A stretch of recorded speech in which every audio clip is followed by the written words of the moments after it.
Hello friends, welcome to study cafe. दोस्तों, उत्तर Korea ने 1953 के बाद से कोई युद्ध नहीं लड़ा। इसलिए माना जाता है कि उसके पास हथियारों का बड़ा भंडार है। उत्तर कोरिया ने 2006 के बाद से अब तक 6 बार परमाणु परीक्षण भी किया है। उसके पास खतरनाक मिसाइलें हैं जो अमेरिका तक पहुंच सकती हैं। दोस्तों, उत्तर कोरिया के तानाशाह किम जोंग उन और रूस के राष्ट्रपति व्लादिमीर पुतिन की मुलाकात को लेकर जैसी बातें हो रही थी वैसा तो नहीं हुआ, लेकिन उससे कम भी नहीं हुआ। कहा जा रहा था कि पुतिन और किम जोंग के बीच हथियारों को लेकर डील हो सकती है। ऐसी डील होने की बात अब तक तो सामने नहीं आई, लेकिन पुतिन और किम जोंग दोनों ने हथियारों और सैन्य सहयोग के संकेत जरूर दिए हैं। पुतिन और किम जोंग के बीच ये मीटिंग रूस के वास्टोचनी स्पेस सेंटर में हुई थी। दोनों ने 4 से 5 घंटे बात की थी। मुलाकात के बाद पुतिन ने संकेत दिए थे कि उनकी किम जोंग के साथ सैन्य सहयोग पर चर्चा हुई है। उधर किम जोंग ने कहा कि रूस अपनी संप्रभुता और सुरक्षा के लिए एक पवित्र युद्ध लड़ रहा है। हम हमेशा पुतिन और रूस का साथ देंगे। दोस्तों, इन दोनों की बातों से संकेत मिले हैं कि पुतिन और किम जोंग के बीच हथियारों को लेकर भले ही कोई औपचारिक डील न हुई हो, लेकिन यूक्रेन युद्ध में उत्तर कोरिया रूस की मदद कर सकता है। दोस्तों, किम जोंग जब पुतिन के साथ बैठक कर रहे थे, तभी उत्तर कोरिया ने समंदर में 2 बैलिस्टिक मिसाइलें दागी। कोरियाई मामलों को संभालने वाले दक्षिण कोरिया के मंत्रालय का कहना है कि यह पहली बार नहीं है जब किम जोंग के विदेश में रहते उत्तर कोरिया ने मिसाइल दागी है। दोस्तों, साउथ कोरिया में नेशनल स्ट्रेटजी रिसर्च इंस्टीट्यूट से जुड़े मून सियोंग मूक ने बताया कि किम जोंग को यह दिखाने की कोशिश कर रहे थे कि उनके बाहर रहते हुए भी सैन्य गतिविधियों पर पकड़ रहती है। इतनी ही नहीं, किम जोंग के रूस दौरे में उनके साथ कई सैन्य अफसर भी साथ थे।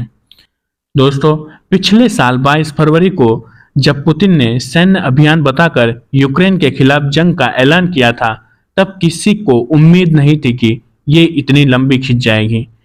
जानकार मानते हैं कि रूसी सेना मिसाइलों से ज्यादा तोप और गोला बारूद पर भरोसा करती है। रूस भी यही चाहता है और उत्तर कोरिया के पास इसका भंडार है, क्योंकि 1953 के बाद से इसने कोई युद्ध नहीं लड़ा। साल 2020 में अमेरिकी थिंक टैंक RAND की एक रिपोर्ट आई थी। उसमें उत्तर कोरिया की आर्टिलरी यानी तोपों की ताकतों का अनुमान लगाया गया था। रिपोर्ट में कहा गया था कि उत्तर कोरिया के पास 6000 से ज्यादा तोपें हैं। अगर एक साथ हजारों तोपें दागी गई तो घंटे भर में 10,000 से ज्यादा लोगों की मौत हो सकती है। जानकारों का मानना है कि उत्तर कोरिया तोप खाने के गोले के अलावा कारतूस और पुरानी मिसाइलें तक बेचने को तैयार हैं। दोस्तों, उत्तर कोरिया ने हाल ही में कुछ सालों में बैलिस्टिक से लेकर क्रूज और हाइपरसोनिक मिसाइलों का टेस्ट किया है। इसमें कुछ मिसाइलें तो तेजी से जो रडार की पकड़ से बचने के लिए आवाज की स्पीड से भी कई गुना ज्यादा और कम ऊंचाई पर उड़ सकती हैं। इतना ही नहीं, कई मिसाइलें सबमरीन से भी लॉन्च की जा सकती हैं। यानी उत्तर कोरिया की मिसाइलें जमीन, आसमान और पानी हर जगह से मार सकती हैं। इसी साल अप्रैल में उत्तर कोरिया ने अपनी अब तक की सबसे शक्तिशाली मिसाइल ह्योसोंग 18 की टेस्टिंग की थी। ये सॉलिड फ्यूल मिसाइल है जो सॉलिड फ्यूल मिसाइल की तुलना में जल्दी लॉन्च हो सकती है। बताया जाता है कि ह्योसोंग 18 पहले टेस्ट में 1000 किलोमीटर तक पहुंची थी, लेकिन जुलाई में दूसरी टेस्टिंग के दौरान इसने 74 मिनट में 6600 किलोमीटर का सफर तय कर लिया था। ऐसा अनुमान है कि ह्योसोंग 18 की रेंज 15,000 किलोमीटर है, यानी उत्तर कोरिया से छोड़ी गई मिसाइल न्यूयॉर्क तक पहुंच सकती है। उत्तर कोरिया की राजधानी प्योंगयांग से न्यूयॉर्क तक की दूरी लगभग 11,000 किलोमीटर है। दोस्तों, पिछले साल उत्तर कोरिया ने इंटरकॉन्टिनेंट बैलिस्टिक मिसाइल का टेस्ट किया था। जापान की सरकार का कहना था कि यह मिसाइल सीधे अमेरिका तक पहुंच सकती है। इस मिसाइल की टेस्टिंग के दौरान किम जोंग अपनी बेटी के साथ साइट पर ही थे। माना गया था कि ये योनसोंग 17 या फिर उसका मॉडिफाइड वर्जन है। इसका रेंज भी 15,000 किलोमीटर और उससे कहीं ज्यादा मानी जाती है। पिछले साल अक्टूबर में ही उत्तर कोरिया ने योनसोंग 12 मिसाइल की टेस्टिंग की थी। इसकी रेंज 4,500 किलोमीटर तक बताई गई थी। वहीं योनसोंग 14 मिसाइल की रेंज 8 से 10,000 किलोमीटर तक मानी जाती है। इसका मतलब ये हुआ कि उत्तर कोरिया के पास ऐसी मिसाइल का भंडार है जो पल भर में न्यूयॉर्क तक पहुंच सकती है। दोस्तों, ऐसा मानना है कि उत्तर कोरिया के परमाणु हथियारों के भंडार में 30 से 40 हथियार होंगे। इसके अलावा वो हर साल 6 से 7 हथियार और बना सकते हैं।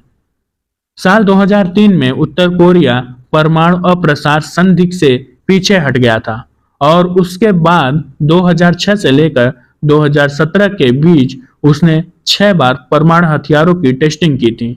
आखिरी बार उसने 2017 में परीक्षण किया था। साल 2017 में उत्तर कोरिया ने जिस परमाणु हथियार का परीक्षण किया था वो असल में हाइड्रोजन बम था। दावा किया गया था कि बाकी परमाणु बम की तुलना में ये कहीं ज्यादा शक्तिशाली है। इतना ही नहीं, ऐसा भी मानना है कि उस समय जिस परमाणु बम की टेस्टिंग हुई थी वह 100 से 370 किलोटन का होगा।